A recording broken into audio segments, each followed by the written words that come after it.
Hello, everyone. Welcome back to the TriStar Sports Show. Jamie and I are here back once again, and this time we're in person.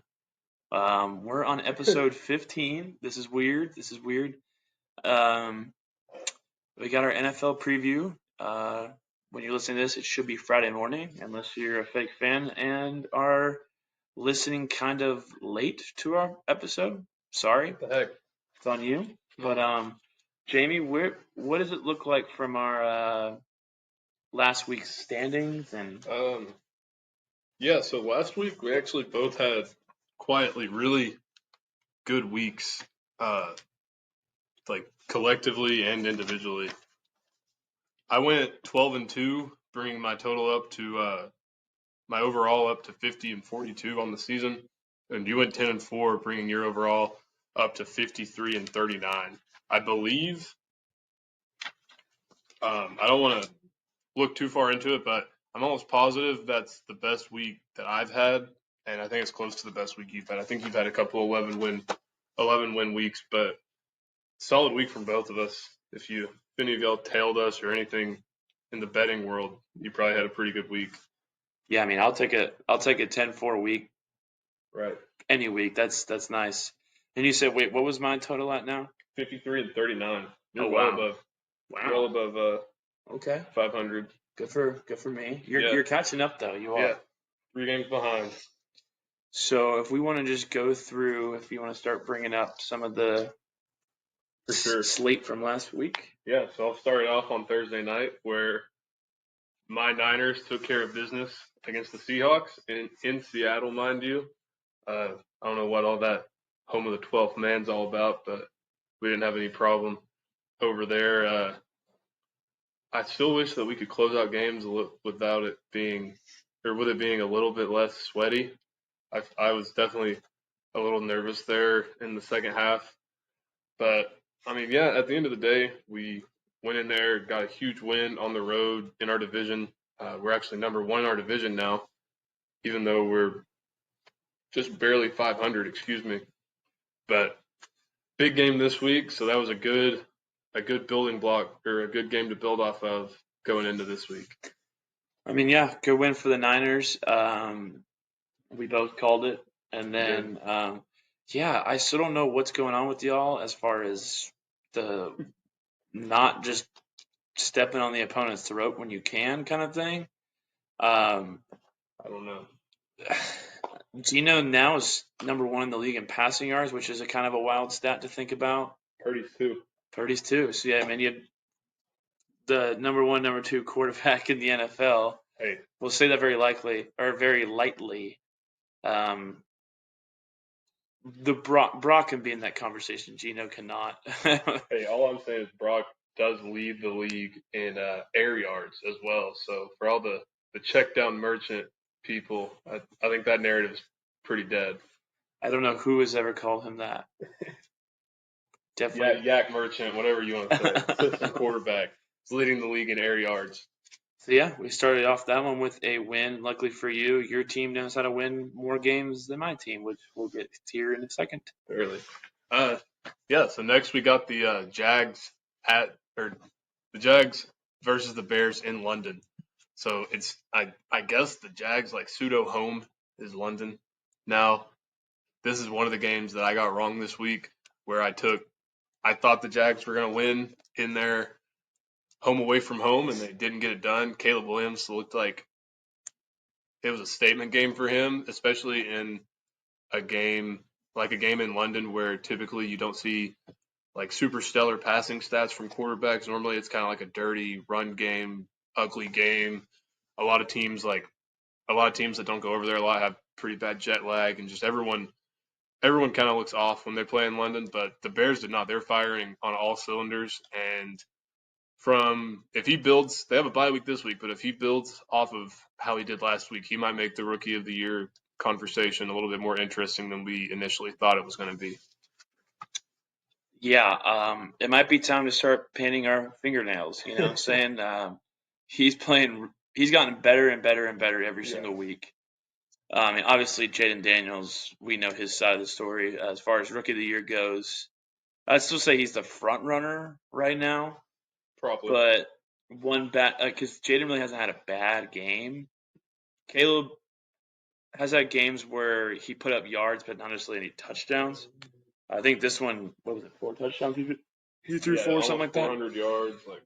I mean, that's a very impressive game, especially for a rookie on the road in London, which is now becoming kind of Jacksonville's second home, is what it feels like. We'll talk about later, but they have another game the last one this weekend in London. So, I mean, they're there for over 2 weeks straight. I don't know why they do that to themselves, to be honest, but I think it is what you said last week about just building their fan base. But there was a lot. I mean, I watched the game. There was a lot of Bears fans there. I just think there's a bigger market for Chicago or New York or whoever. Like, it's just no offense to Jacksonville. I know they were trying to grow their market, but if I was in another country, I probably wouldn't pick the Jacksonville Jaguars as my team. If I was just thrown in the idea of football with no background, I'd probably choose a big city with a good history. Yeah, and the Bears have that. It seems like most of the teams they're playing over there are teams with storied histories. I know, just to preview this week, they play the Patriots in London. So another team that definitely has a history in the NFL. I know you have the NFL Europe now, where I think they're just trying to continuously grow the NFL's fan base as a whole. But I guess the selling point for the Jaguars, if you're trying to be an NFL fan from London, is they're the team that you're going to get to see play the most, I guess, every year in person. So are you going to take a team with a storied history or a team that you're going to get to see play 2 or 3 times a year in your own backyard? I mean, I'm sure there's got to be some statistic that this is paying off, or else they wouldn't keep doing it. I don't think they would see a point of it. Right. So the only issue with them is they're not winning games. What's their record now? Is it? I believe they're 1-5. they're 1-5. It's not good. Not good. Maybe are they 1-4? Have they had their bye week yet? They're 1-5. Okay, and they play another game this weekend, which I think would be a potential winnable game, but 1-5 versus 1-5. Yeah, we'll get into that later. Yeah, I don't want to spoil that exciting matchup we got going on. So, which one was next? So next we kick off the 1 p.m. slate. Oh, by the way, Tegan picked the Bears, got that one right. I picked the Jaguars, thought they would win. They did not. Now we get to the 1 p.m. slate, starting off with the Texans versus the Patriots in Drake May's first start, where he actually looked good. He just didn't get it done. I'll let you dive deeper into it. Yeah, Patriots fans wanted to deem the nickname Mayday going into the game, which is quite ironic because Mayday is typically the thing you say before things get really bad.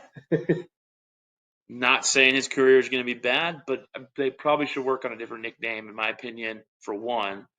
For two, it could work if you were to you could say Mayday for the other team, but they lost. So, and they're probably going to continue to lose for a while. In the injury report this week, he's been banged up. Apparently, he hurt his knee, I think is what it was. He's undergoing MRI today. Which is wild. I mean, I don't know if we said it on the show, but I know we at least talked about how long I think I said how long until Drake May gets hurt, which right now is looking like it took 4 quarters. And as a Tennessee fan, maybe Joe Milton gets a chance. They drafted 2 rookie quarterbacks. You don't do that if you 100% believed in your top pick, you wouldn't go and snag one in the back end. Right. Niners did the same thing, right? Not the same draft, but back-to-back drafts. Yeah. Okay, I thought it was the same draft, but yeah, I mean, I'm sure they just would ride with Jacoby Brissett until they couldn't. But at some point, I wouldn't be surprised if Patriots fans were like, "Why not give the guy who can throw it 100 yards in the air a chance?" Hey, look good in the preseason. I mean, the most Tennessee thing to happen is Joe Milton ball out in his first ever NFL game and become the next Tom Brady and win 6 Super Bowls, and everyone will wonder what the hell happened at Knoxville, Tennessee. Why he couldn't? He can throw an orange 100 yards. That's cool, but yeah, I mean, somehow Joe Milton just still haunts me. So yeah, he does. But I'm rooting for him. If he gets a shot, I'll be pulling for him. I want to see. We'll claim him as Vol for life. I mean, we could be like from Michigan or something. No, They dumped him. We're good. All right, so that brings us to the Ravens Commanders, where Great game. it was a great game. A lot of people thought it was going to be what was it? Jaden Daniels kind of like big coming out party on a big stage against a really good team, and he had a good game. Like we were just saying, it was a great game overall. But I mean, they just came up a little bit short at the end. They started off the game great with that pick. I think it was Lamar's. It was one of his first picks of the year, one of his first turnovers of the year. But I mean, yeah, their defense and Derrick Henry just continue to grind teams down throughout the game. So, I mean, the Ravens offense looks really, really, really yeah. good. Everybody going into this season when they signed Derrick Henry, the big concern was like, is it all going to work out the way you think it is? Because if it does, they immediately become one of the best teams in the league. I would say offensively, they're probably the best team right now outside of like Buffalo when they want to, and then Chiefs and Niners. I guess they're up there. Who scored 40 in the last two games? I was talking about the Bucks, and I guess you can throw the Lions in that conversation. Yeah, I mean, other than that, most teams are kind of up and down this year. So definitely the best running attack, I would say, by far. Landslide. I mean, they get the luxury of doing the Derrick Henry offense that the Titans did, and that's 2-3 yards a pop throughout the whole game. And next, in the fourth quarter, he hits the 50-yard run, and it's the killer. And then you have Lamar. Yeah, then you have to worry about stopping Lamar every time he pulls the read option from Derrick Henry, and then on top of that, you do have to respect his arm. I mean, he's not the number one passer in the NFL, in my opinion, but he's not the worst, that's for sure. He's an NFL quarterback, to say the least. And yeah, you got Zay Flowers or Mark Andrews starting to make an appearance here or there, and Isaiah Likely. So I saw a quote, and I thought it was very fitting about Mark Andrews. He is doing just enough to give his fantasy owners headaches. It seems like you can't ever pin when he's going to have a good week or when he's not. It seems like whenever you start him, he's going to not do anything, and likely he's going to have a game. And then whenever you sit him, he's going to go out and have a great game like he did last week.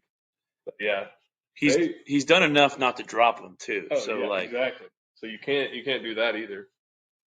Just enough to make you like, should I start him? Should I not? What should I do? But yeah, it would be annoying to be a Mark Andrews owner in fantasy, especially given the price that you probably had to pay for him in the draft. Yeah, I mean, he's been. I mean, I think he's been on the decline the last couple of years as far as touches and fantasy. I mean, he was probably the number one fantasy tight end. It felt like there for a while, at least top three. I mean, but either back when Gronk was playing, or Kelsey or Kittle or whoever you want to put up in that conversation. Ertz was up there for a couple of years. Zach Ertz, yeah, I forget he had some good years there, and I mean, yeah, I think for fantasy wise, I mean, it's so hard going into a draft where you want to take a known guy like Andrews, where honestly it ends up being most of the time somebody in your league that doesn't necessarily know the NFL like super heavily, right? And they see a name like Mark Andrews, like I know who that is. He plays for the Ravens. He's good, and then they draft him, and then he's on the decline. Whereas someone like us, where we quite literally talk to you guys about football all the time, where this is all we do. It feels like sometimes just think about football on camera or off camera. Right. So like we know not to draft Mark Andrews at this point. You don't want to touch that. But I'm not trying to make it sound like we're geniuses, but like I guarantee you, if you sit and look at your league, whoever has Mark Andrews is probably somebody that you're like, they don't know the NFL as well as some other people in the league. But right. I agree with that. Well, yeah, next we have the Browns versus the Eagles. And Deshaun's got to go. I mean, he's making a lot. He's making too much money. I'm sure that owner is just in Stefanski's ear telling him, like, you can't sit somebody making that much money. But Well, it's paying off a lot of the settlements and lawsuits, Yeah, no kidding. and that's why it's such a sticky situation. And It it's is like a very sticky situation. because the Browns can catch flack from some of these lawsuits Right. if They were playing him this whole time. yeah, it's a nightmare situation. I don't know why.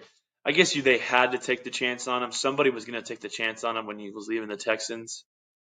And to be fair, he played good at the Browns at the beginning, but other than a playoff appearance a few years ago, I think like 2020 or 2021, I mean, man, it's gone downhill. And they have players on their team.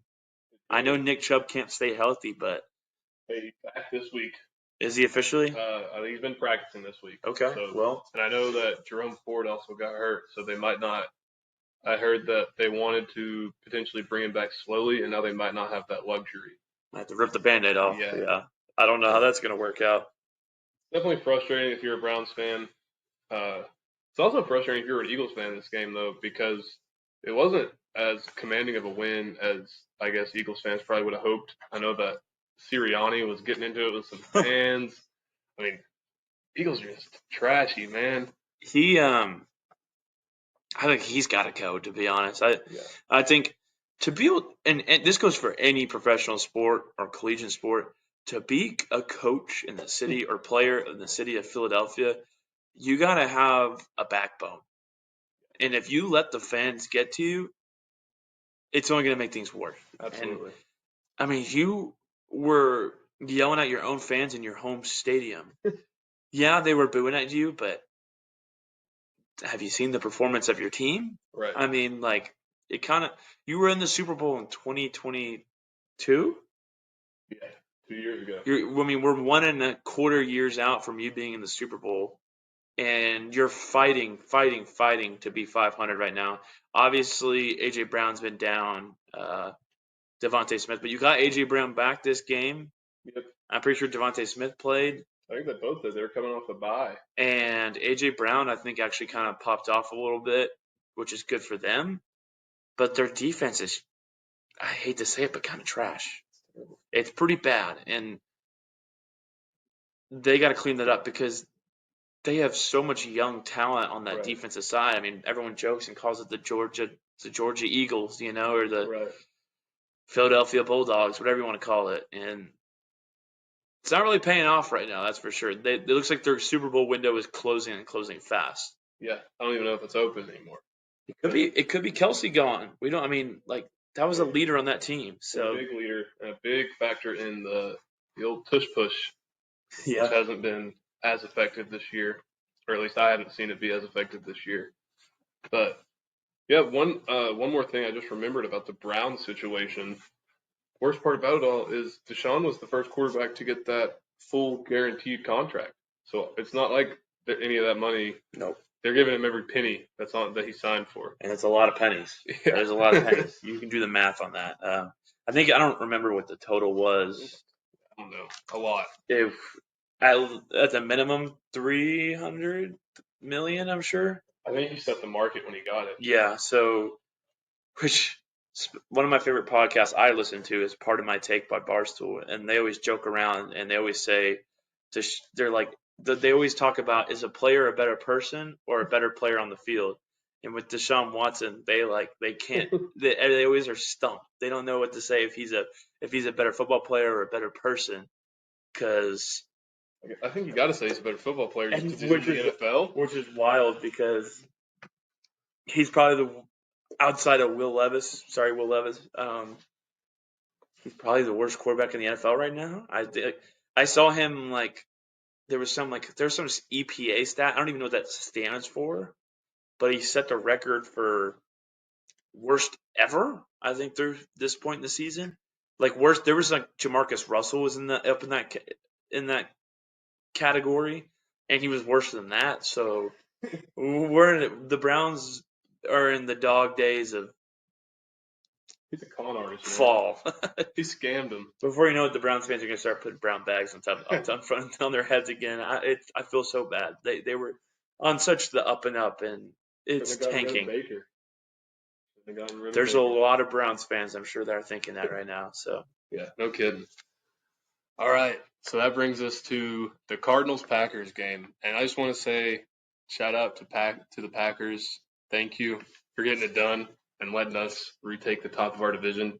Because if the Cardinals would have won, we both would have had the same record and they would have had the head-to-head win over us. So I know it's early in the season, but I still like to be at the top of the division, be in that playoff picture. So go Pack go, I guess, last week. And we talked about going into the week that we expect Jordan Love to not start slow, and he didn't. He played a very, very good game. He's starting to look back to his normal self. And honestly, I don't know if it's crazy. I know he's missed some games, but I think there's an MVP in his career coming. I really do. He looks good. He looks very, very good. And I don't know how the Packers keep getting away with the whole Hall of Fame quarterback and draft one. And franchise quarterback, they're spoiled. But it's working. And honestly, it's starting to show, I think, other teams that maybe starting your rookie right away is not the move. It's not the move. It works, it feels like, more often the other way around. I mean, you got Josh Allen didn't even start right away, I don't think. Didn't. Josh Allen might have, but Herbert, I think, was behind Tyrod Taylor before his lung got punctured or whatever it was. Mahomes didn't start. He sat the whole year. I mean, Brady didn't start right away in his career. Rodgers hasn't done it. Lamar didn't. Lamar didn't. Had packages for Lamar. Yeah. So, I mean, you Purdy look at didn't. Purdy didn't. You look around at the top guys in the league, and it's starting to look like not a coincidence at this point. And some teams might need to start considering that. Absolutely. And I think that's what the Patriots were trying to do with Drake May, but I think it was just so bad that they just were like, screw it, you might as well get him some reps. Yeah. Drew Bledsoe was a little bit better than Jacoby Brissett. Yeah. I mean, at least, Drew Bledsoe, I don't know if he's in the Hall of Fame or will be in the Hall of Fame, but he's a known quarterback to play. Like, people know who Drew Bledsoe is.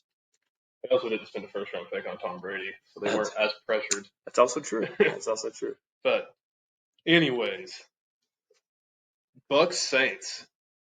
Man, I don't know if it's that crazy to say, but speaking of MVPs in their career, Baker might get one this year from the way he's playing. The Baker is cooking. I mean, the Baker's in the kitchen, whatever you want to call it. I mean, playing some really, really, really good, and he's playing very efficient. Yeah, and super efficient. I know this game, I think he actually turned the ball over I think he threw three picks, but he also threw for 4 touchdowns. Yeah.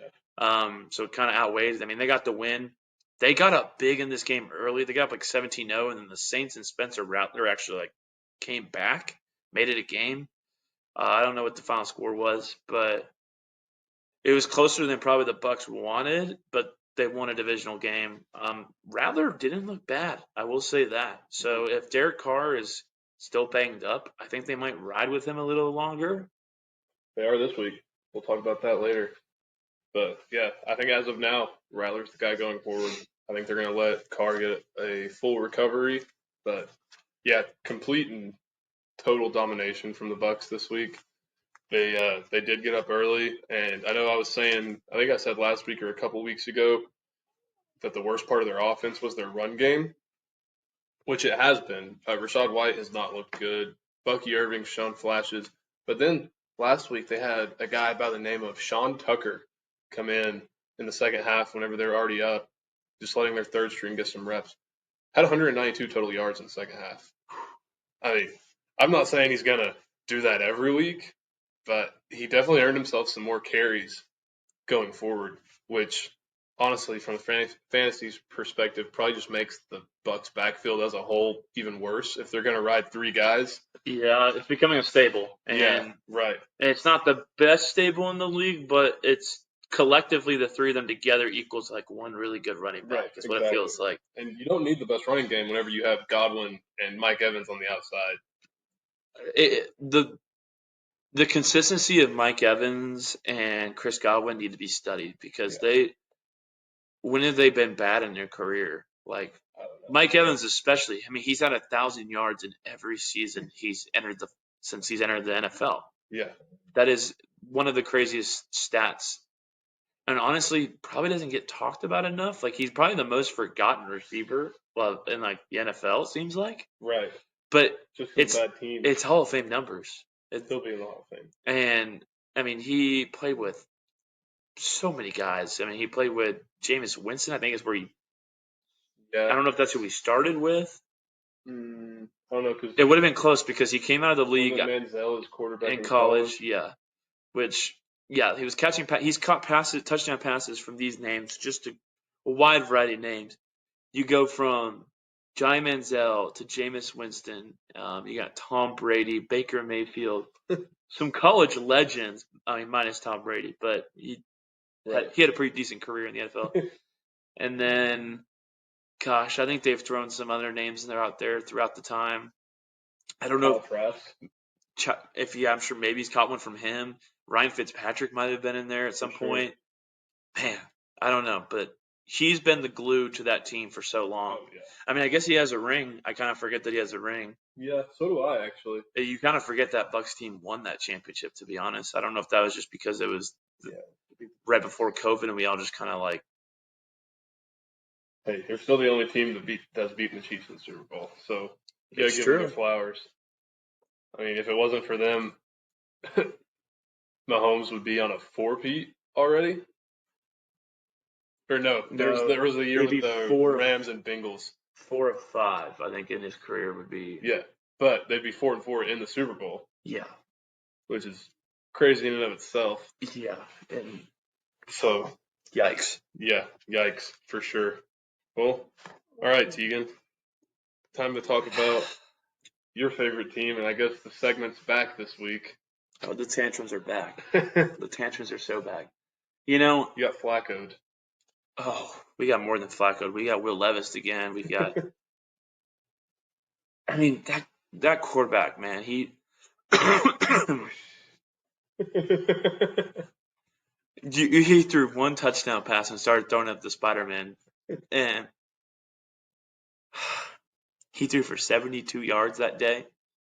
I think like 20 were on that touchdown pass.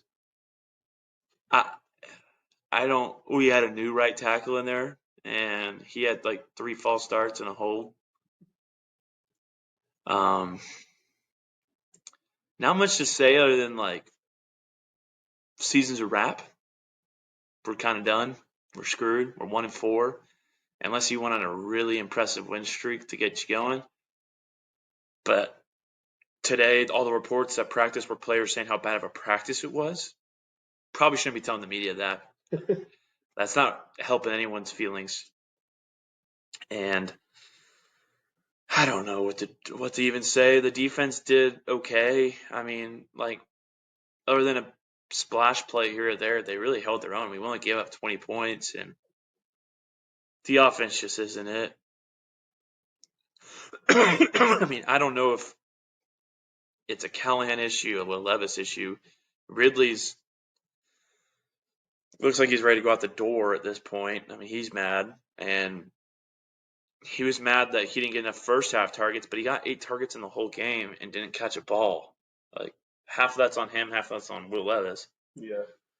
No kidding. Will Levis started out the game really strong. I mean, he wasn't forcing the ball. It looked great. And then it's just like 3 and outs start piling on top of each other. And then game's on the line, and you knew an interception was coming, and it did. It happened.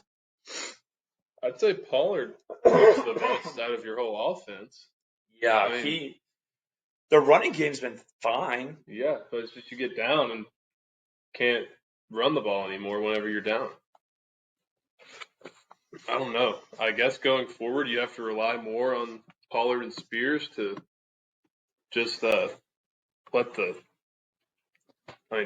rely on the running game if you can.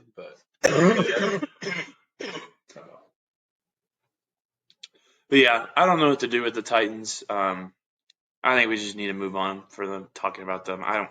They're kind of done wasting my breath talking about them this season until they prove me otherwise, which probably won't happen.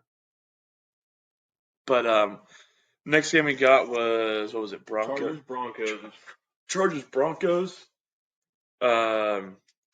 Chargers got up, I think, like 23-0 in this game, and then Broncos kind of stormed back late in the second half, made it like a 1-score game. I think Harbaugh went down with like a he had like heart Heart, palpitations or yeah, something. he had an atrial something, whatever.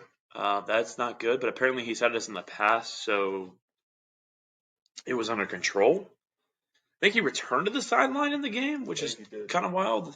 Um, but yeah, I mean, Chargers. I don't really know what to expect from the Chargers the rest of the year. I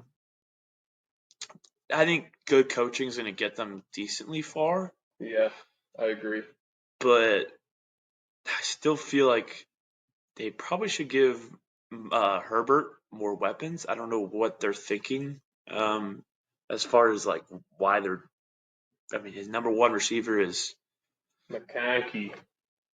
Quentin Johnson or whatever. I mean, not great. I don't know why they got rid of uh, Williams Allen. and Allen. Yeah, kind of wild, but I think they're running the ball pretty well and playing decent defense. So Yeah, it's kind of the Harbaugh special, if you ask me. it And is. I think Herbert will probably continue to grow Or leave. or potentially leave. I mean, I'm sure he's coming up in the end of his contract either this year or Could next be. year. So Yeah, and I mean, it's not. I think it's crazy to say it's not really the system for him. And I don't think Harbaugh's kind of quarterback either. I think Harbaugh likes to have a mobile guy that he can get in there and include in his masterful run game. if I'm the Tennessee Titans, I am making some phone calls Yeah, because I think we're a Justin Herbert away for being a really good football team, but could be. at least a competent quarterback away. Right. But one thing I'll say about this game is PS2, he went down with a concussion. Doesn't look like he'll be back for Thursday Night Football. Definitely won't be back for Thursday Night Football. Maybe could be back before the next week after this one. But it sucks to see a player as good as him go down. And also on the Charger side of things, remember the name Kimani Vidal. I don't know if I pronounced that right, but he's currently their RB3 behind Edwards and Dobbins, which neither of them are particularly healthy in their career. But I liked Vidal in the draft, and one thing that everyone's been saying about him especially since Harbaugh drafted him, is that he has some shocking similarities to Frank Gore, who, if you don't know, was Harbaugh's guy back whenever he was with us. So I could see him probably not this year, but whenever the time comes, whenever Dobbins and Edwards get off their contract, I could see them handing the keys over to him, and I think he has the potential to be a decent running back in the league. But yeah, I don't have too much to say about that game. I didn't watch a whole lot of it. Speaking of Frank Gore, I'm pretty sure Frank Gore Jr. was activated for the first Yeah, time he in his was. NFL career this past week. I don't know if he got a touch, but On the Bills, I don't know. because I know James Cook was out, but I think Davis and somebody else kind of took the carries. So It was mainly Ray Davis, which awesome story by the way. We can talk about that a little bit later. But next we have Steelers Raiders, and I mean I don't know if this makes you feel any better, but don't. The Raiders are right there with you for being the bottom of the barrel. If they're not below you, at least you're not alone. that doesn't make me feel any better. That did not help. But The Raiders aren't good. they're not, and they're about to be even worse because they traded Devontae Adams today. Yeah. So I think their best receiver left is Jacoby Myers. It's Brock Bowers. Not a good place to be at for them. If you're a Brock Bowers owner in fantasy, though, I'd be happy because he's about to get a lot more targets. Oh yeah. Steelers, on the other hand, keep finding ways to win. Field is looking good enough. I mean, they're 4-2. Should be happy, but Mike Tomlin apparently is not so happy. Today he seems like he was letting everyone know that Wilson's been taking number one reps at practice. Everyone was like, "Is Justin Fields hurt?" He's like, "No." People are like, "Well, why would you make a quarterback change when your guy's 4-2 and hasn't really done anything to hurt you. I'm always a believer of take the hot hand. Right. Why screw anything up? Because the grass is not always greener on the other side. So, and then you don't want to be in a situation where you start losing games and then you have to bench Russell Wilson and put Fields in, and then who's to say Fields is as confident as he is right now? So, Yeah. Quarterbacks are head cases. I've always said that. So you don't want to mess with their confidence. If you have their confidence up here, you don't want to take that away from them. And I think Fields is a good quarterback still. yeah, I wasn't sure why Chicago got rid of him. Obviously, it's kind of panning out to be pretty okay right now with Caleb Williams. Oh, yeah. But I don't know. I mean, I think it just probably gives more of a testament of Mike Tomlin's success in his career. He just keeps I mean, he keeps winning. is he trying to get too cute? Maybe. I mean, know. yeah. I mean, but he's 4-2, so He's never had a losing season, has he? if it didn't, it may have happened last year. I can't remember if it did or didn't, but he always finds a way to go like 9-8. at the very least, so. Yeah. And they're on pace to be doing at least that, if not more. Oh so. yeah, absolutely. So next we have the game I was tuned into, and it was a pretty good game to be tuned into if you're not a Cowboys fan. But the Lions Cowboys in Jerry's world, the Lions just went in there and dominated. I do want to say though, thoughts and prayers go out to Aiden Hutchinson. That was a gruesome injury, and you hate to see that happen to somebody of his caliber. I don't know how it'll affect the Lions, but all I can do right now is wish him a quick recovery, or as quick as you can get with that kind of injury. I've seen a lot of Lions players kind of like rallying around it on Twitter and stuff, saying like, do it for Hutch or whatever, do it for 97. So that could be something they rally around, but at the very least, it's not a good thing that could have happened to him at all. They have a really tough game this week against the Vikings that we'll cover more in a little bit. But as far as this game went, they looked amazing, and the Cowboys looked awful. I hope they're enjoying the $60 million they're paying Dak Prescott right now. That was on Jerry Jones's birthday, and it seems like it's probably one of the worst birthdays he's ever had. 82 years old, and that was his worst birthday that I'm aware of. I mean, he was on the radio this morning with answering questions from like the Cowboys radio, and he flipped his crap on them. Really? He was talking about how he can find better people to do the job for them, and they're replaceable. And he went on and on about how like they don't have any business asking questions about him, because they asked him if he was going to make any personnel changes. That's all they asked, and he was like, "It's not your job to ask me those questions." And everyone was like, "It quite literally is their job. You're also the active GM Yeah. of the Cowboys, so if you're the GM, it's very common for somebody to ask the GM what he's going to do as a GM." And he did not like that. And that was a wild moment. I think he's just really salty about his birthday situation. But I don't know. I'm a firm believer that the Cowboys won't be good again until Jerry Jones is gone. I've said it for years.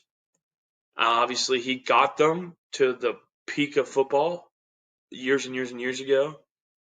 But sometimes your own ego can get in your way. I think he could be an owner. I just don't think he should be doing the GM anymore. I think he should give that role up. A lot of people thought that that was a big reason why Belichick was on the way out. I mean, obviously he got older, but he held that GM role for so long, which worked. But I think as you get older, you stop caring about it as much just because of It's stressful. Yeah, I mean priorities, I guess, in life. And I don't know. I mean, McCarthy, I think has got to go. I think he's had to go for a while, but it's the same situation with Jason Garrett. They win enough regular season games where it's kind of hard to fire somebody who went 14-2, 13-3, 12-4, whatever it is, Right. And it's just stalling and buying time for these coaches. And I don't know. I think it's probably about time. It is. Absolutely. And I think he's probably should try to get rid of Dak while you have the chance. If not, you're going to be paying him a lot of money. Yeah, I mean, I'm sure that I don't know anyone that would take that contract. I'm sure they're going to have to eat some of it, but I would get that off the books as fast as you can. I mean, Lions on the other hand look great. They look great. I mean, Yeah. obviously, like you said, Hutchinson injury, that's really, really awful. It's probably one of the worst injuries I've seen in football in a little while, as far as like body mechanics go. And I think there's some hope that he will recover pretty well from this. A, he's young. B, apparently it's a very common UFC situation. People breaking that area in their shin just by, leg kicks or whatever. So I think there's good medical research around that, which is a good thing. Is it kind And of like what McGregor had happened to him and stuff? I wouldn't be shocked if that was a similar situation. Okay. But other than that, I mean, the Lions started. Gotta love Dan Campbell. Oh yeah. He got up and he immediately started throwing it to his linemen and tossing it to his linemen. And it did make me realize that linemen, how athletic linemen are. I think you could hand Penei Sewell the ball 15 times a game and he's going to do pretty well. He was moving when he got the ball. And I'm like, who's going to get in front of that? Yeah, I don't know. Might start seeing Penei Sewell carry the ball on the goal line for packages. I'm here for it. Wonder if you could do anything with like a fake pulling guard. Just hand the ball to him. I mean, I don't know if that would work as far as like procedural, like Right. how they would have to line up, but who knows? Dan Campbell will find a way. It seems like he's called some crazy stuff. He has. Well, alongside that game, I was kind of keeping an eye on it, but not really. Was the Falcons Panthers? Panthers kind of kept it close For a little bit. Yeah, for a little while. Falcons pulled away. I don't know really too much of what happened this game. I don't think that Kirko threw for another 500 yards, I don't think but so. I think Bijan had a pretty good game. I mean, Panthers, so I'm sure they were running the ball a good amount. I made money on live betting the Falcons. I saw that they were like down 7-6 or something like that, and they were only at like -3.5. And I was like, I know surely they're going to win this game by at least 4 against the Panthers. And then they pulled away, and I was like, thank goodness, because it seemed like it was honestly kind of free money there for a second. Yeah, for sure. But yeah, I don't have too much else to say about that game. No. Which leads us into Sunday Night Football, the Bengals and Giants. So it looks like no Malik Neighbors means no Giants wins. Yeah, they did not look their best, to say the least. Their defense played great. Their D line looks really good. Yeah, it does. And that was without Thibodeau, I think. So Dexter Lawrence looks like probably the best defensive tackle in the league. Jeffrey Simmons, whatever. Yeah. And we'll give him NFC. We'll give NFC D tackle award. Okay. There you go. But yeah, I mean, they just couldn't find ways to score. Right. They got Slayton going a little bit here and there. There was like a big 60-yard plus play to Slayton that got called back on a hold, which I think plays like that can kind of derail an offense that's been struggling. Absolutely.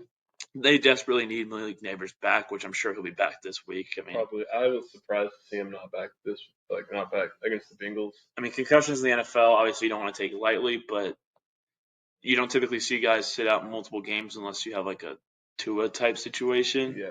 Which that's like a multiple occurrence kind of issue. Which, I mean, maybe props to the Giants for they know that he's the future of their franchise, so let's bring him back. Let's kind of nurse him back. I don't think anybody expects them to go on a Super Bowl run this year. I think that drops them to 2-4. Yeah. Which ended up being, I mean, every game right now is a must win for the Bengals. Right. Part of me still believes somehow, some way they're going to go on some crazy run and end up right in the thick of the playoff conversation, even though they started out so bad. I mean, offensively, it really hasn't been an issue. Joe Burrow's played well. And, I mean, they didn't play particularly great on Sunday night, but they did enough to win the game. Chase Brown, who started the year as their backup running back, looks like he's been doing pretty well as if he's not the starter yet, he's taking the majority of the workload from Zach Moss. And they're not missing Joe Mixon that much. No, they're not. That much. So I guess that wraps up Sunday, which brings us to the Bills-Jets game. And I honestly thought it wasn't a bad game. It was a good game for the most part. But I don't think I ever had a doubt if the Bills weren't going to win. Holy missed field goals. That's how I'd say that. The wind was bad, and both teams were shanking field goals left and right. I'm pretty sure there was a missed extra point that was called good. And I was sitting there watching it, and I don't think it went in at all. I mean, even on the replay, I mean, they didn't review it or anything, but I swear it did not go in. Y'all can look up that clip, but I don't know. Josh Allen is the sole reason why they won that game, in my opinion. He just he just kind of blows me away every week. It's the same like watching like Mahomes or Burrow, where you're just like, there's tiers to this league, and like it's very evident that those guys are in a tier other than most of the other people in the league. Definitely not in the same tier as Will Levis. I could promise you that. It's like watching two different sports. Is what it feels like.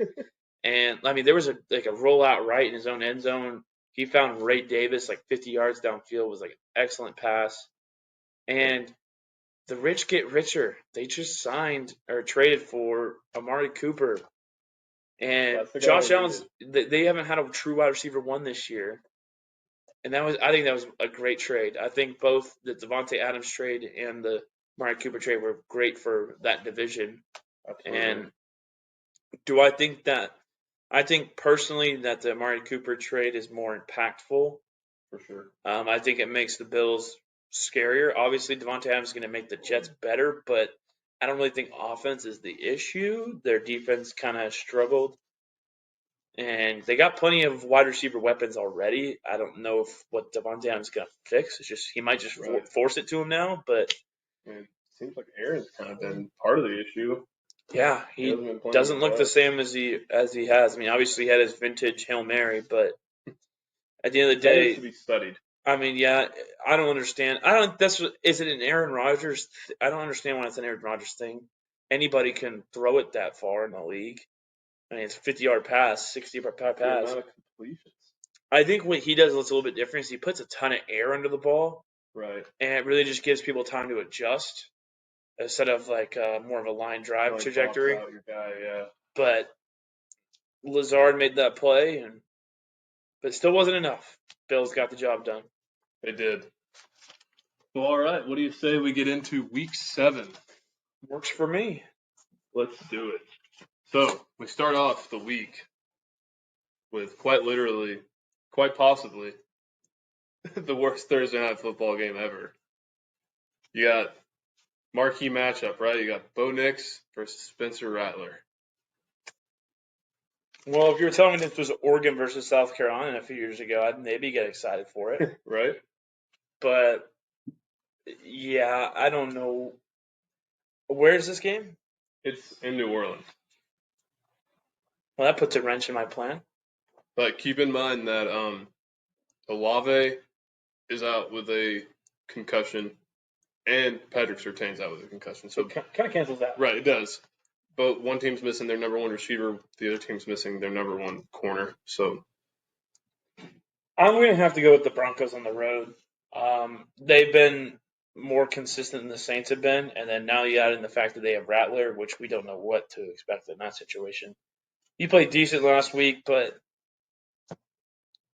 after teams got film on him now, how is it going to pan out? We'll see. Right. I'm going to ride with the Broncos. I think I only missed one Thursday night football game this year.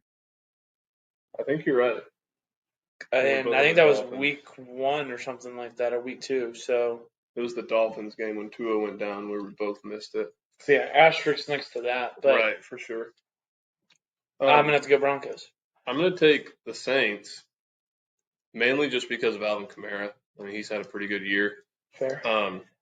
And also the guy that kind of filled in for Olave and should be filling in for Olave this week. I mean, you still have Shaheed, who's going to be the deep threat, but the wide receiver that kind of stepped in after Olave went down, his name is Bub Means. I don't know. I like it. It's a hell of a name. It is a hell of a name. So I'm going to go with the Saints at home. Gives us a something to watch on Thursday. Gives us a disagreement. So next game is going to be Patriots Jags. This is the London game. We were talking about it a little bit earlier. 2 1-5 teams. Somebody's going to get a second win. I guess Brissett is going to be the quarterback again for the Patriots. If Drake May's out. Yeah, if Drake May's out. Surely the Jags got to get a win in London, right? I mean, they go there so much. They stayed there this week. They're not going to be traveling. I think the odds are in their favor. I'm going to take the Jags. I'm also going to go with the Jags. They show some life of offense here and there. And I think if they do just a few good possessions, that it'll be enough to beat the Patriots. If Drake May's in there, it could get entertaining. But somehow it feels like this game is worse than the Thursday night football game, which is kind of wild. And Don't sleep in on Sunday. Yeah, I don't think I'm going to be waking up for this one. Yeah. Maybe the second half, but yeah, I'm going to have to agree that the Jaguars are probably going to win this game. Sounds good. So that brings us to the 1 o'clock slate, kicking it off with the Eagles and the Giants. Giants are at home. I'll let you take that one. Both teams struggling. Divisional matchup. Giants are at home. I'm assuming Malik Neighbors going to be back, and I'm going to go. I guess you call it still an upset. I'm going to go with the Giants. I've kind of ridden with them for a little bit, and I've predicted them to win some games they shouldn't, and they have won those games. So I think with him being back, that's going to be Daniel Jones going back to him a ton, and it's going to pay off. And the Eagles' defense has looked bad. Hurts has looked not great. I expect a good game from A.J. Brown against this Giants secondary. But as long as that defensive line for the Giants can kind of put some pressure on Jalen Hurts to throw the ball quick / stop his running ability and don't let A.J. Brown get going, I'm going to take the Giants. I'm also going to take the Giants in this game. I think, like you said, I think Malik's going to be back and get a ton of targets again. Another guy who we didn't talk about in their game last week, but who's been playing well for them is Tyrone Tracy, their running back that stepped in the absence of Singletary. And, I mean, he's looked explosive at times, so I think on the back of the two rookies, really, and then just as long as that defensive line can keep Hurts in check, like you said, Giants always seem to play their division rivals pretty tough, even whenever they're not the best team. So I think the Giants are going to win this game at home in MetLife against the Eagles, which will bring us to the Titans-Bills. And I hate to break it to you, Tegan, but I'm going to take the Bills in this one. With Amari Cooper coming in, they're at home. You got the Bills Mafia. It's cold now all of a sudden. I mean, it's been freezing in the morning. But, yeah, I think the Bills are going to win this game and probably maybe run away with it. Who knows? I'm going to pick against the Titans. And the reason why I'm doing this is I'm hoping this will somehow spark us being good. I don't really think we're going to win this game. But honestly, the way the Titans seasons have that in the past, somehow we will win this game. Just to irritate us, because you'd be like, well, I wish we were, like, you can't really figure out, are we tanking or are we trying to be good? I guess if you won this game, you get to 2-4. I mean, you're not completely out of it. You'd probably get some momentum from beating the Bills.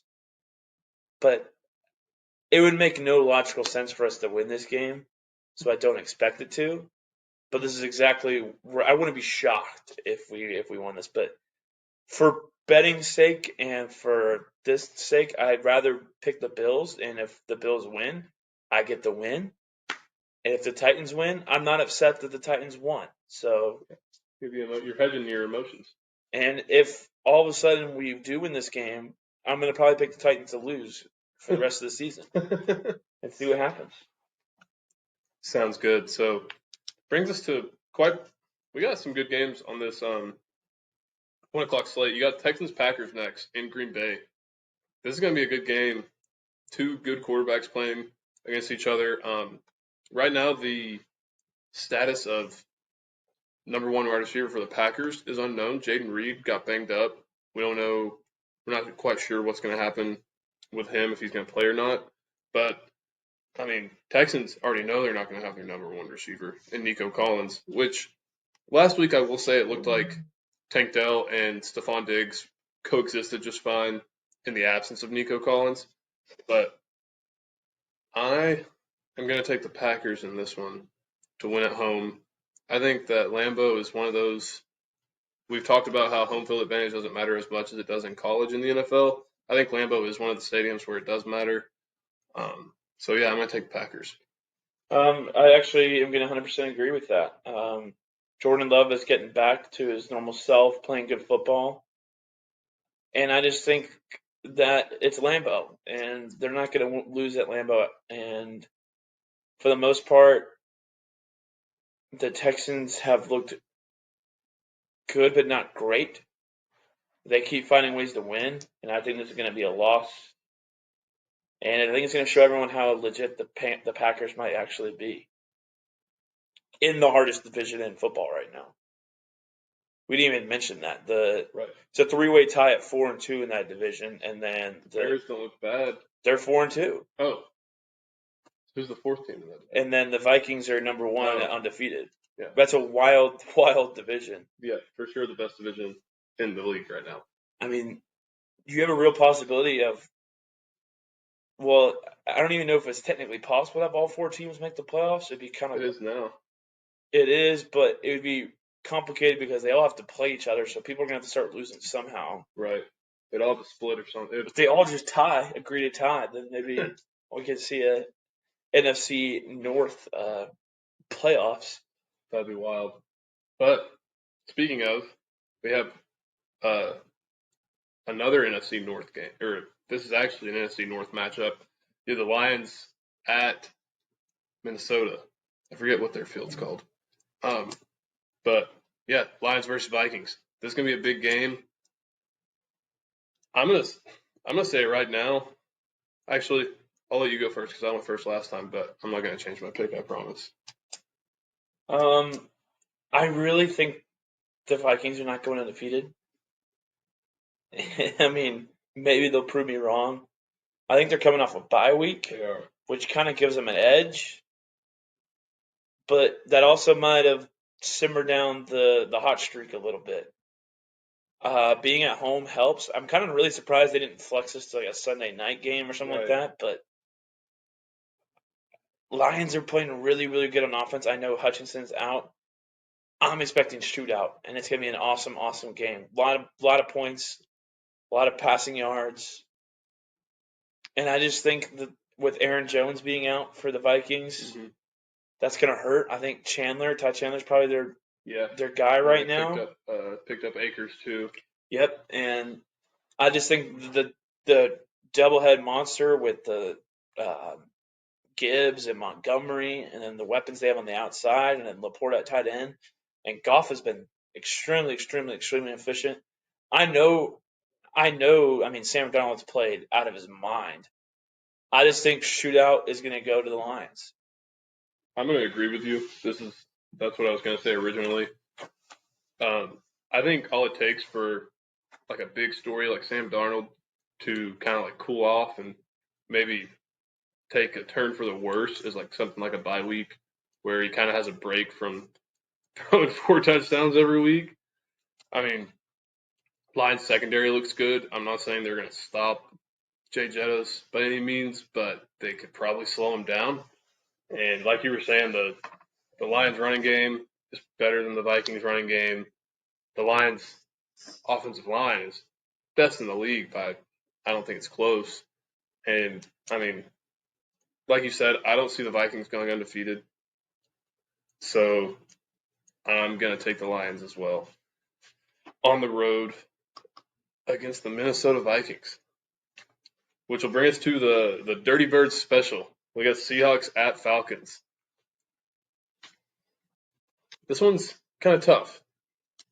The Seahawks are throwing the ball all over the place, and they also have two decent running backs backing them up in the run game with Charbonnet and Walker. But the Falcons are also throwing the ball all over the place with Kirko Chains out there. I mean, I think for the sake of the Niners, I'm going to go with the Falcons this game and say that the Seahawks lose. So, what do you think? I'm going to take the Falcons. Kirk and the Falcons have played really, really well at home in Atlanta this season. I think he's going to something about Kirk in a dome, I feel like, pays off pretty well. Yeah. Seahawks have been wishy-washy. Gino's put up a lot of yards, but that hasn't necessarily translated to a ton of wins yet. Obviously, they started out, what was it, 3-0 is what they started out as. I don't know what are they 3-2 now or Not sure. 4-2, something like that. But I just think the offense of the Falcons is just firing at all cylinders with Mooney and Pitts is starting to get going a little bit. Bijan. Yeah. So and Drake London. Drake London's played really well this year. He is. And part of that is due to them all having a good quarterback now. I mean, they went from Desmond Ridder to Kirk Cousins. You know what you're going to get at Kirk Cousins every single week. Right. Sometimes he'll throw in 500 yards every once in a while, but for the most part, you know he's going to be in that upper 280 to 300 yard passing games. That's just how he's always been. So, got to go with the Falcons. Yep. So we agree on that one. Next, we got Bengals Browns. I'll let you kick this one off, but I think I know who I'm taking. Bengals. Yeah, I'm taking Bengals. I think they're going to start to get a little hot and keep the wins coming, and the Browns could not be on any worse of a situation. I mean, maybe, just maybe, Nick Chubb solves issues over there. Right, will this be a Browns but if he's game 100%, if he's Probably. 100% going to be playing this game, and he's just now coming back, and they were wanting to ease him back, I don't know how that's going to pay off. Yeah. And the Bengals are treating every game from here on out as a must-win game, and sometimes desperation can pay off. Absolutely, and this is a divisional matchup too, so even more of a must-win game if you want to get back up there with the Steelers and the Ravens. I mean, you got to beat the Browns, who are definitely the worst team in the division right now. Do I think this would be like a Browns win to win? I could totally see it happening. Right, but I don't know. I'm riding with the Bengals. It's gonna try not to overthink it, but I wouldn't be shocked if for whatever reason the Browns just came out and won. If the Browns win this game, I think it's official. The Bengals are done. I think that's a fair thing to say. Probably. That's going to put you at like 2-5 or something like that. Yeah. You're running out of games. It would take an insane winning streak, which is just so hard to do in this league, to band together that many wins. Typically, when it happens, it's too little, too late. Mm-hmm. You'll see teams at the end of the season go on like a 6-game win streak, but it's still not enough. You know, you put yourself in such a hole. So, I don't know. Yeah. So we both got Bengals that game. Last game of the 1 p.m. slate, you got Dolphins in Indianapolis. Any word on who quarterback is going to be for the Colts? I think Richardson is going to be healthy. However, they probably should stay with Flacco. They should. That's what I was going to say. Doesn't really matter who's at quarterback, though, against the Dolphins. No, I don't think it does without either. Tua. Right. And I believe Achane is also hurt, which from a Vols perspective, we might get to see some more Jalen Wright. But, yeah, I mean, apparently Tua may come back this year now. I think it was a Week 8 conversation. Yeah, who knows? Week 9, somewhere in there. But for now, I think even with Richardson out there, I'm going to take the Colts. And it's in Indianapolis? Yeah. Yeah, I think I agree. I think the Colts get this done. Until proven otherwise, that Tyler Huntley is going to put together a crazy game, which the pass defense for the Colts is bad. So if there is a chance for this to happen, it might be this week. Right. However, the Titans passed for 72 yards against the worst pass defense in the NFL. So there's that. There's that. The Titans always crawl back in the segments and throughout the show. Well, hey, I'm gonna let you take the first go at the Chiefs and Niners kicking off the 4 o'clock games. I know I've made my decision. I'm gonna let you go ahead. This is gonna be an awesome game. We got a couple Super Bowl rematches, basically out of that. And this is in San Francisco.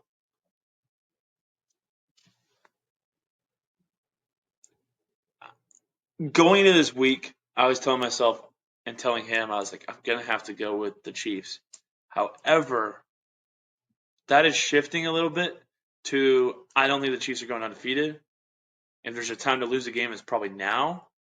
And I think this game probably means more to the Niners than it does to the Chiefs in a sense of like a revenge game where the Chiefs have just like they don't probably think of it as that big of a game. You know what I mean? Right. I mean it's not disrespecting y'all. It's just like they haven't lost to y'all in a Super Bowl yet, so they just don't have that same. I think this means a lot to Kyle Shanahan, that's for sure. Because if he loses this one, people are just gonna be like, he's never gonna beat the Chiefs at this point. That's the way it's gonna feel. I think the Chiefs are very good. Are they 6-0 good? I don't think really anyone in the league should be 6-0 good. And there's only 2 teams that have a chance at it, and I think both of them go down this week. So give me the Niners. All right, time to shock the nation. Oh no. I was having a really tough time making this decision because I never want to play against my Niners for one, and two, I do agree with you that it does mean more to us than it means to the Chiefs, and they're coming off a bye week. They don't have a wide receiver one. Thought they might be in the market to go make one of those moves. They didn't. But hear me out. This is what I'm going to pick the Chiefs. I'm doing the same thing you were doing, calling a copycat, whatever, going against my team. But here's my philosophy behind it. It is really hard to beat a good team twice in 1 year. So I would be way more upset if we beat them in the regular season than lost to them in the Super Bowl, which I still fully believe we're going to. I've seen Shanahan take us to the NFC Championship from the wild card spot. It will be detrimental to the division rankings if we lose this game. But I think, for one, it's really hard to beat a good team twice in a row. So if we beat the Chiefs in the regular season, it'll be even harder to beat them in the Super Bowl whenever we inevitably play them again in the Super Bowl. But on the flip side, if they beat us in the regular season, it'll be even harder for them to beat us in the Super Bowl. So that's why I'm going Chiefs. The delusion is insane. And I thought I was crazy. I thought he was going to pull the whole like trying to give more luck to my team by not picking them. Nope. He's thinking Soupy Bowl. You know what I mean? He's thinking Soupy. And we're in week 7. Yep. And the Niners are 500. Hey. It's a long season, but you're also assuming the Chiefs get back. You're also assuming you get back. Yep. And the most competitive the NFC's been in a long time. Whatever. We're gonna just go with whatever logic that was and see how that pays off. I think y'all win. It's San Francisco. Like if this was an Arrowhead, I think Taylor Swift and the Chiefs get it done. But we're in San Francisco. I don't think she's gonna be at the game. So will I be? Hey, if we win, I'll be happy, and I'm sure that next week's podcast I'll be saying we're gonna beat them twice this year. But for now, still jumping the gun. We're still jumping the gun. Right. For now, I'm riding with the Chiefs. So, next game, Panthers-Commanders. Commanders. Tune-up game for the Commanders after a loss last week. I will never pick the Panthers to win. I'm sorry. No, me neither. I know that Brian Robinson's banged up, but he's questionable right now. And Jaden Daniels is going to put up some crazy stats. Yeah. It seems like everyone has gotten their chance at the Panthers has been like the cleanup game or the get figure things out game, just because it's something. The biggest problem with the Panthers is actually they put up a decent amount of points with Andy Dalton over the last few weeks, but their defense can't stop anything. I mean, it's Swiss cheese back there in the secondary. I mean, holes all over the place. I expect Jaden Daniels to not high, you can't call it a Heisman moment because it's the NFL, but Rookie of the Year moment maybe. And we all know it's the Panthers, but any questions of Caleb Williams making this close, he might push away for a week just because stat padding, but we'll have to see. Yeah, I completely agree. Next game, so I was just looking up the Rams injury report again because next game we have Raiders Rams, and they're coming off a bye. I wanted to see if anybody like Cooper Kupp or Puka may be coming back this week. It doesn't look like it, but I'll check my fantasy because Cooper Kupp's on my team. see if you can check Puka too because he wasn't listed on the injury report, but I don't know if he's still on IR. I mean, Rams have only gotten one win. I know that they're struggling hard. They are struggling, and we don't want to talk about who that one wins against, but I didn't even mean to do that. That's kind of funny. He's listed as questionable still. Okay. He's listed as questionable for Week 7 matchup against the Raiders. Kupp has been sidelined since Week 2 with the ankle injury, but Coach Sean McVay told the media this week that there's a possibility he will be ready to return. Okay. He will be expected to have heavy targets from Matthew Stafford, especially with the continued absence of Puka Nacua. Okay, so no Puka, potentially Cooper Kupp. Las Vegas has allowed 186 passing yards per game this season, 7th best in the league. That's pretty good. Yeah, that's pretty low. So I'm not exactly sure who all they've played. One of the craziest things looking back on now in this season already is that the Raiders beat the Ravens in Baltimore this season. Yeah. Kind of wild to think about. Back in the Minshew Mania days. Yeah, the glory days. But which I don't know if it's been is Aiden O'Connell the guy moving forward? I don't know. I think if Cooper Kupp's playing, I think the Rams win this. I think Stafford is going to get going again just because he'll actually have someone to throw the ball to.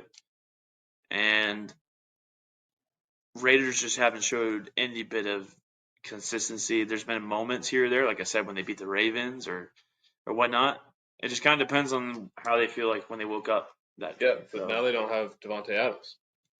So another great point. They lost their best player. So definitely taking the Rams. I'm going Rams as well. Even if Cooper Kupp isn't in there, I'm still probably taking Stafford over Minshew. Yeah, so Kyren Williams should be able to run the ball. I'm also probably taking Sean McVay over Antonio Pierce at this point in their careers. So yeah, valid point. All right, that wraps up the Sunday games, except for Sunday night. So that was a weird segment. I don't know why I said it like that, but Sunday night football, we have the new look Jets, Davante Adams Jets now, in Pittsburgh. So you got one of two ways to look at this. Like, are the Jets going to be a whole new team with Davante Adams, or are the Steelers going to shut them down, wave their towels all over the place? I mean, hate to be delusional to the Jets fans, but Davante Adams is not going to fix your secondary issues. Right. I really don't. Like, I know why they went and got him. Everyone loves to go get a playmaker, and they think it's going to fix everything. Could they just go on a crazy run on offense, and everything's going to be great, and everything else gets ignored? Sure. But the defense hasn't played good. And last time I checked, Davante Adams does not play defense. And if anything, this just creates more mouths to feed for Aaron Rodgers. They're between Garrett Wilson and Lazard already.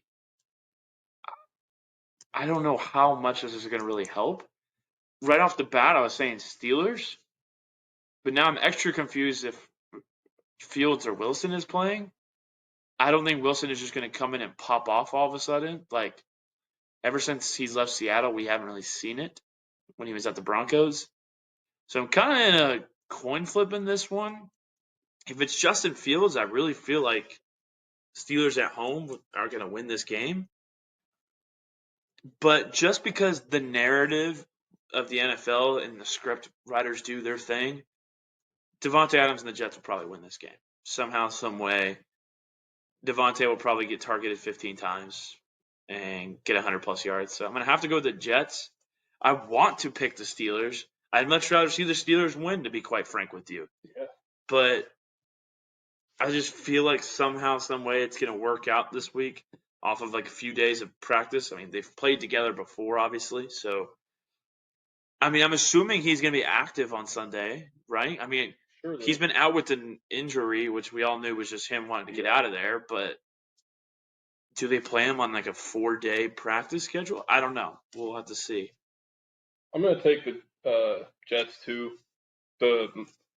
I think that there's something undisclosed going on behind the scenes with the whole Justin Fields and Russell Wilson thing. I don't know if Fields and Tomlin may have gotten into it or something, but I don't think Tomlin would just go out there and say, "Oh, the guy that has us to 4-2 right now isn't going to be the starter anymore" for no reason. I just think So, he likes. I think he just really, really likes Russell Wilson for some reason. which in that case, he's just dumb. Yeah, So I'm going to take the Jets, like you said, the script writers. because going into the year, Fields was announced as the backup, Yeah, and then Wilson got hurt like a couple days before the season started. So I don't know what to say about that. I don't know how you take the ball out of Justin Fields' hands. Me neither. I won't be the slightest bit upset if Fields. I like Justin Fields. I really do. He's actually made me like the Steelers a little bit. I used to not really like the Steelers because they were really good, and now they kind of struggled. And I wanted to see Fields succeed somewhere else because I think Chicago kind of kicked him to the curb. Yeah, I agree. I think he should have stayed in Chicago. I think they could have built around him. But hey, I'm going to take the Jets too, which will segue us into the new, or I guess new look now. It seems like it's been almost every week. Another doubleheader on Monday night. Yeah, it's happening more often this year, which I don't hate. It is. It is taking away. I mean, we have what, 2 4 o'clock games? You said Three. 4 o'clock games. I don't know why it's taken away from 4 o'clock and not 1 o'clock, but Because we are at the point now where we have bye weeks as well. So, yeah. I mean, I don't know who's on bye this week. Oh, I have it written down. Sorry. Cowboys and Bears are on bye. So Cowboys get to go home and lick their wounds, and Bears hopefully are building off of what happened in London, but I'm sure it's good for them to rest too on the long travel. Yeah, absolutely. So first game Monday night at 8:15. It's going to be Ravens Bucks in Tampa. This one, That's an awesome game. it could be a really big game. I think the Bucks. It's going to depend how the Bucks offense does, but it seems like they've been consistent and efficient so far this season. I mean, it's probably the best defense they've ran into, if I'm not mistaken. But I mean, I'm going to take the Bucks at home. I think the Ravens might get down early, and then I mean, I know Lamar's a good passer, but their offense, their team isn't exactly made to play from behind. Just with how it's built, I mean, you don't want to take Derrick Henry out of the game plan if they get down. So I'm going to take the Buccaneers, and maybe just maybe Baker has his MVP moment. I think the Bucks have played really, really well in Tampa this year. For one, for two, I think Baker does well in big moments. he just seems to thrive when the lights are brightest. Mm-hmm. I think they're going to win for those reasons. I think Ravens are on a hot streak and they're probably due for a loss again. You got to just remember the way the NFL works is like there's 17 games. So you win a few in a row, a loss is probably coming. I mean, it's not as detrimental to have one loss as it is, say, in college football or whatnot. And which even then, that has gotten less, with the 12-team playoff and so on and so forth and more games. But I don't know. I think Baker thrives in these moments. I don't really think the Ravens defense is going to be enough to stop Mike Evans and Godwin, and then Kate Otten at a tight end position. Yeah. Then they have, like we said, the three-headed group now at running back, where someone will get hot out of the three and play well. So yeah, it's almost like you almost want to lose a game or a couple games in the NFL now because it seems like the longer you go without losing, it's like at some point it's going to happen. I mean, nobody's ever gone undefeated in NFL. Definitely nobody ever went undefeated in a 16-game season. Nobody has definitely not gone undefeated in a 17-game season. I think the only team did Marino No, actually, I don't think a team has ever went undefeated for a long time. I mean, who knows? I mean, I think I was telling you last year when y'all were on your big win streak, I was like, y'all should want to lose sooner or later Right. because the odds are you're going to lose in the playoffs at some point. If you're on that streak, which I think you ended up losing, was it? There was the streak all the way to the Super Bowl. You guys didn't lose like in the we regular lost season to the finale? Ravens. We had like a horrendous game against the Ravens. I thought y'all may have lost like resting your starters or something like that. But No, okay, it was like Purdy and Lamar, and whoever won that game is going to win MVP. And oh yes, I remember that now. Purdy had a bad game. He did. Winning streaks are good, but you got to understand that you don't want it to ride into the playoffs. It puts a lot of expectations and It does. puts more of a narrative on the situation. You want to get hot, kind of like. I mean, Brady had they were undefeated all the way to the Super Bowl and lost to the Giants. Yeah, so that was the year they had. That's the closest we have seen it, and probably will see it. Yeah. The league is too good now. There's too many good teams. I agree. All right, one more. We got Chargers in Arizona. What do you think is going to happen here? I think the Cardinals are also due for a win, and I think it's going to happen. What are they now? Are they 3-3? Yeah, we're both 3-3. So I just think they started out good, slumped a little bit. I think Marvin Harrison Jr. got banged up in the last game. I don't know what. Yeah. I'll look up his status real quick just because that is a pretty big factor. I know Trey McBride has been playing well. He's on my fantasy team. And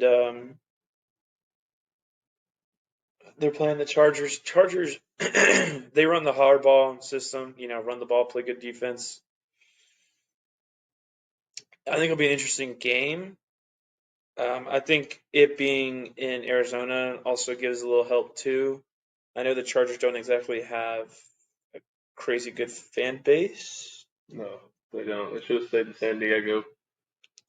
He's questionable for this week after suffering a concussion.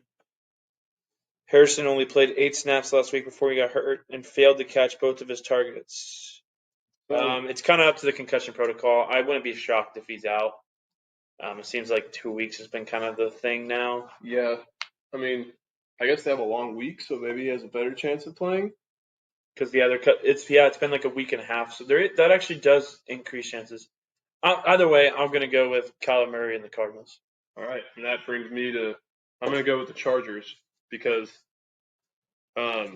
mainly because if I'm going to pick us to lose, I also need to pick everyone else in the NFC West to lose too, so that we don't drop too far. But I mean, I think coaching, like we said with Harbaugh, they're never going to be bad. They'll probably always be like, I mean, at least as long as Mahomes and company is in that division, they'll probably always be like right around in the wild card conversation. So I think the Chargers are going to win. I think that they're going to get their running backs involved, and if they need to pass, they're not a passing team by any means, but if you have Justin Herbert, they're capable of it at the very minimum. There we go. So we disagreed on 3? Yep. Seems like every time we disagree on less, we actually have better weeks. Yeah, I think it's just a matter of we've kind of gotten away from disagreeing for the sake of disagreeing. I mean, it's more entertaining, I will say that. But I think we have a lot of similar takes. So, and we're at the point in the season, we're at week 7 where you're figuring most teams out. Yeah. Like you just know where people are going to be. But yeah, we'll have to see how we do. We'll have this posted on Friday morning, so you already know what happened in the Thursday night game of the Bengals. Or you don't. If you didn't watch it, I wouldn't blame you. Was it Bengals Saints? Saints Broncos. Saints Broncos, sorry. Yeah. You can just not watch that game and then watch our podcast Friday morning and find out what happened. Yeah. But other than that, thank you for listening. This is the first time we've been on camera together. Maybe it could be the last time. Hopefully not the last time. Right. But yeah, that's all for episode 15, our NFL preview and recap. Make sure to follow us on Instagram and YouTube and Spotify and Twitter and TikTok where we post our clips. So tune in for that. Like, subscribe, put your notifications on. But thank you for listening, and we'll see y'all next week back with college football. Yeah, have a good one.